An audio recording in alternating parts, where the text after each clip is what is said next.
Hey there, Shaheen and Tyson. This is Ali, your financial planner. We spoke over email um, just to gather some information and what your goals were. And I've compiled everything together in a nice little presentation to show you guys what I've come up with. So, first, we'll just go over a couple of basic information here. So, some basic information. Shaheen, your salary is $100,000. Tyson, your salary is about $58,000. You guys have a 11-month-year-old daughter named Misha. Your two primary goals are to one, fund Misha's post-secondary education at an annual cost of $15,000 per year for 4 years, and your second goal is to retire with an annual tax-free income of $70,000 when Shaheen turns 60 years old. Shaheen, you have about $58,000 in RRSP carryover room, while Tyson has $35,000 in RRSP carryover room. And just to be sure, RRSP stands for Registered Retirement Saving Plan. Shaheen, your pension adjustment averages about $14,000 per year, and both of you guys have never contributed to a tax-free saving account. We're just going to go over a couple of your asset and liabilities. You guys have a home that's valued at about $780,000. You guys have two cars. One is $20,000. The other one is $10,000. You guys have a mortgage of about $320,000, at which you pay about $2,000 per month towards. And you have some excess cash savings in a joint non-registered saving account that pays 1% and currently has $30,000 in it. So when we add up all your assets and we subtract it from your liabilities, your total net worth right now is about $520,000.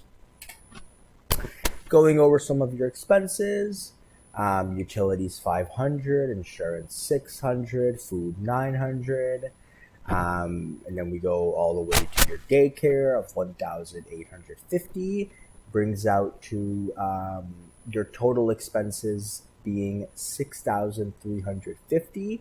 If we subtract that from your combined income, your leftover monthly amount is 6,956, which you guys can use to help reach your goals. Going over a little bit more information before we get on to the recommendation. You guys have a term 20 joint first to die life insurance policy with a death benefit about $2.5 million.